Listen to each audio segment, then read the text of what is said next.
Welcome to Life Happens, where Texans come to protect their legacy and prepare for the second half of life. Join your host, Attorney Kim Hegwood of Your Legacy Legal Care, and our weekly guest as we navigate the challenges that emerge as life happens. Now here's your host, Kim Hegwood. Good morning and welcome to Life Happens with me, Kim Hegwood, and our very special guest today is Dr. Tacara Soones. I'm so glad to have you on the show today. Thank you so much for the invitation, Kim. Well, this is great because I was just having a conversation not too long ago about maybe switching up what I do for, as far as for a doctor, because you're actually a concierge medical doctor for seniors. And I think I'm gonna kind of mess you up a little bit, but I want you to tell our listeners what a concierge service looks like. So can we kind of back up a little bit and let's do that real quick. Absolutely. So the goal behind a concierge service or concierge medical clinic is that we're able to offer healthcare that's beyond what's available in the traditional healthcare system. So as we all know, when you go to the doctor, often seniors are seeing somebody once, maybe twice a year. Those visits are about 8 minutes. And just as you take out your notes to explain to the doctor what you're concerned about, it's time to move on to the next patient. And many folks are left feeling like they're not able to get all their questions answered and that they can't actually reach their doctor in between appointments. So the goal for a concierge service is that we have more time with our patients, that particularly for a practice focused on seniors, it's time with patients, it's time to get to know what's important to them, what's important to their caregivers, and really being able to provide that coordinated care that our seniors deserve. Awesome. That's an excellent answer, by the way. And so I love my seniors, so I'm super excited. So when did you decide to start a concierge service for seniors? Yeah, great question. So I have been a geriatrician for over a decade now, and I've worked for multiple, only large academic institutions where I really believe in the work of advancing healthcare and really being able to provide the right kind of care, and in my case, for seniors. But I often would talk to my patients and find that they were just not getting the kind of care that they needed. So maybe they had a primary care doctor that they saw once or twice a year. They had 4 or 5 specialists. People were not talking to each other. And oftentimes caregivers were spending a lot of time just trying to understand, what's important for their loved one. How do they manage symptoms? How do they reach somebody? How do they get all of these people to talk to each other? And so I left my practice. I was the chief of geriatrics at MD Anderson until November of 2024. So I left my practice about 6 months ago now to be able to start a concierge house calls practice for older adults. So I actually deliver care in the home to seniors in the Houston area. Oh, that's even better. And so even better. And how old do I have to be for you to get that? Yeah. So many folks think that you have to be over 65 to see a geriatrician, but that's actually not true. So we really only have about 7,500 geriatricians in the United States. So about 1/10 of the number that we would actually need to be able to take care of all of the seniors who are over 65. So usually folks can think about seeing a geriatrician if they have multiple chronic health conditions and those health conditions are impacting somebody's quality of life. They could also see a geriatrician if they're having a hard time accessing primary care, so be that from a memory issue or dementia or a mobility issue, like needing to use a walker and having falls. And I think in that particular case, a house calls practice is really helpful because we can bring the care to you. But the other things to think about in seeing a geriatrician are really wanting a doctor who is thinking about what we call the 4 M's in healthcare, or the 4 M's of age-friendly healthcare.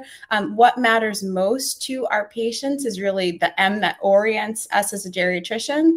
The second is medication. So how do the medications that we prescribe really impact somebody's quality of life and what matters most to them? How do we develop mobility plans that really help people do all the things that bring them joy? And then finally, the last M is mentation. So how do we think about mood? How do we think about memory in a way, again, that serves what matters most? So I'd say geriatricians are really helpful for those folks who want a provider who's thinking about what matters most and using those areas to help meet their needs. So I hate to ask this question because I think I probably could tell you the answer, but for somebody who's contemplating, going, do I want a concierge doctor or not? What are the benefits of having someone like you, taking care of them? Absolutely. I'd say so. Folks are coming to me or calling the practice because they have had either experiences with primary care doctors where they feel like the doctor doesn't quite understand the entire picture of what's happening with somebody. And so really having a doctor who can take the time to understand, again, what's important to you, how might those day-to-day activities and how you're functioning impact what's important to you and how you're able to do that. Being able to access your doctor. And so, as a concierge doctor, folks have my cell phone number, they have my email address, they call, they text. When you call the practice, I pick up the phone.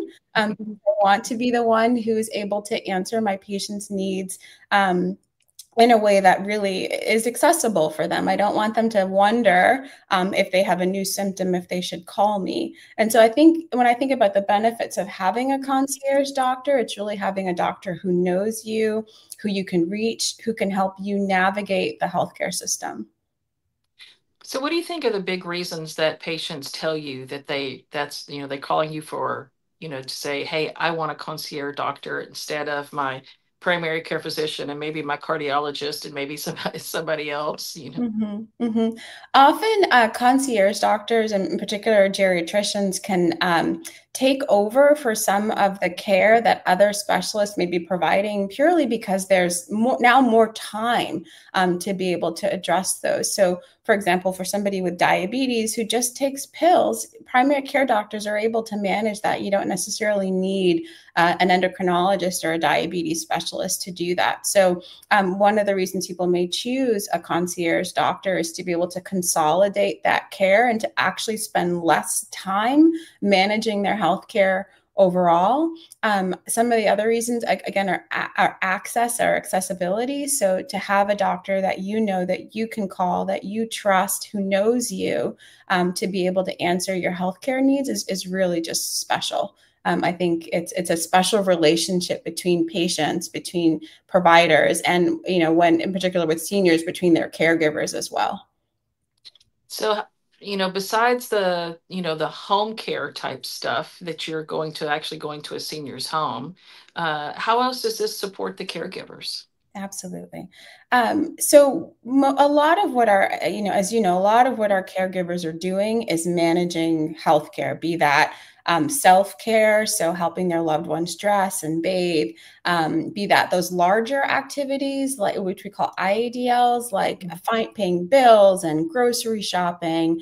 And so part of my job is understanding what are all those things that the caregivers are managing, and how do we bring in resources to help them, to help take something off their plate.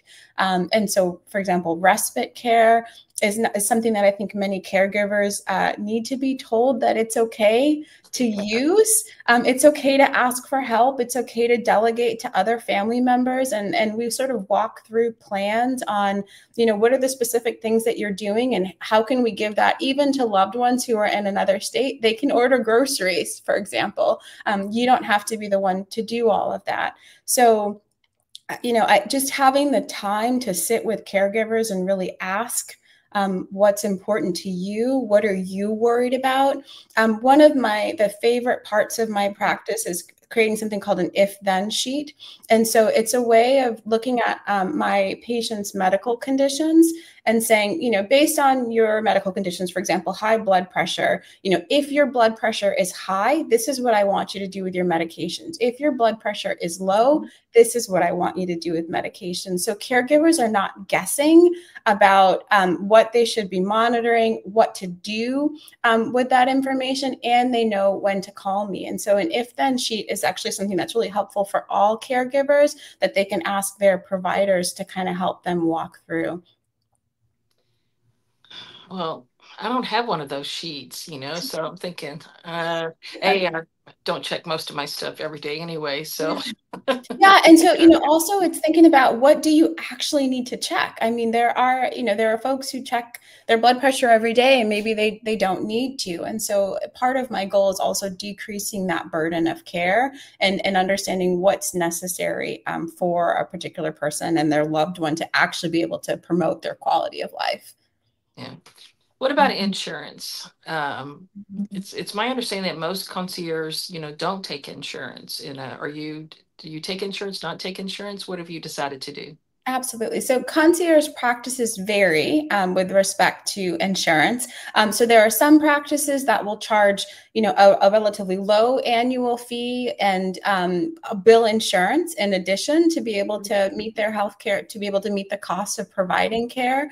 And you're only able to obviously bill insurance for those things that are not covered through traditional insurance. And so they're billing insurance and charging the annual fee for that extra, all the way to insurance, to practices like mine that just have a monthly fee but do not bill insurance. And so all practices are different. And I think you can find one that may be within your budget, just depending on what your needs are and what you're hoping for with respect to your care. I think the other piece of insurance, though, is that most concierge practices are still having folks use insurance for things like medications, labs, hospital stays. So having a concierge doctor does not replace insurance, but it does provide added benefits for folks to access healthcare.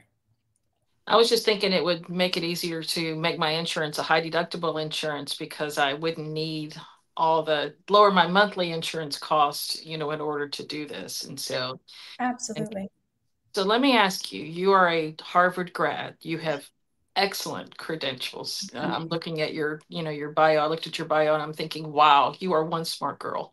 Thank you. And so what made you decide after all this time to do a concierge service? Because there's always a story. There's always a story. So I have had 3 grandparents with dementia.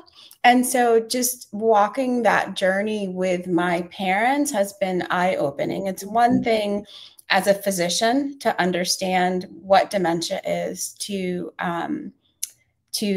be able to write the prescriptions and to recite the things. It's another thing to have that lived experience with my family. And for example, I have a grandmother who lives in Charlotte, and she had a follow-up visit with her neurologist for Alzheimer's dementia. And the neurologist said he was too busy to let me conference call in on the visit. So, as a family member, I couldn't advocate for my grandmother. And that process was extremely frustrating. And I know it's not it's not unique, unfortunately, for our healthcare system. And so I really wanted the opportunity to do things the way that I think should be done. As you said, I was in school for a very long time and did a lot of training, and I've trained all over the country. And it's really been an opportunity to see and to understand some of the best ways in which healthcare is delivered. And I wanted to have a practice where I was able to bring all those things in together, all of those best practices, to be able to meet the needs of my patients, to say yes when they ask for things,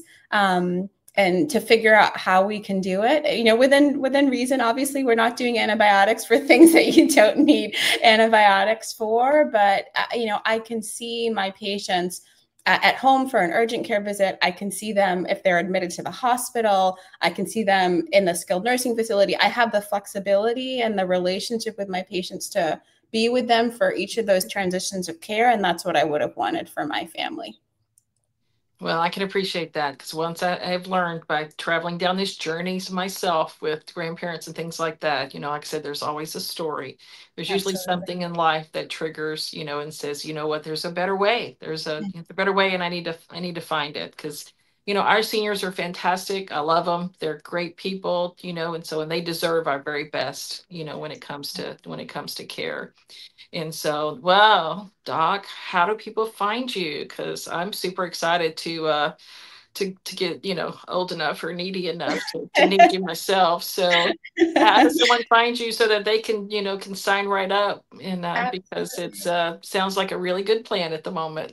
Oh, thank you. So I'd say for patients, for seniors, for caregivers who are interested in having a concierge doctor come to the house, they can call me or text me at 346-200-7035. And that's my direct number. If you call or text, as I said, you will get me. Or you can email me at hello@dahliahousecalls.com. And that's DAHLIAHOUSECALLS.com. Perfect. And so, Dr. Soones, it's been a pleasure having you on the show today. And I'm super excited for you to start your practice because I know a lot of seniors are going to benefit from your expertise. And we look forward to having you on the show again soon. Wonderful. Thank you so much for inviting me. Thanks for tuning in to this week's episode of Life Happens with Kim Hegwood. Be sure to tune in every Thursday at 10 a.m. wherever you listen to your podcast as we navigate through the challenges that emerge as life happens.